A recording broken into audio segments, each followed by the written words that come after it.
রোজকার মাছের ঝোল, যেটা আমার বাড়িতে একেবারেই হয় না। যেহেতু বাড়িতে চিকেন একটু বেশি হয় আর মাছ খেলেও ভাজা খাওয়া হয়, তাই এই ধরনের মাছের ঝোল খেতে আমার বড্ড ইচ্ছে করছিল। টাটকা কাতলা মাছগুলো প্রথমে ভালো করে ধুয়ে নিয়ে হলুদ নুন মাখিয়ে সর্ষের তেলে একটু ভেজে তুলে রাখছি।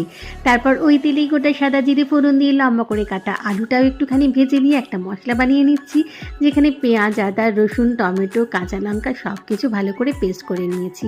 আর কিছু না, আলুর সাথে এই মশলাটা দিয়েছি আর জলে গুলে একটা মশলা দিয়েছি, যেখানে ছিল বেসিক মশলাগুলো: হলুদ, লঙ্কা, ধনে, জিরে, একটু নুন, একটু মিষ্টি।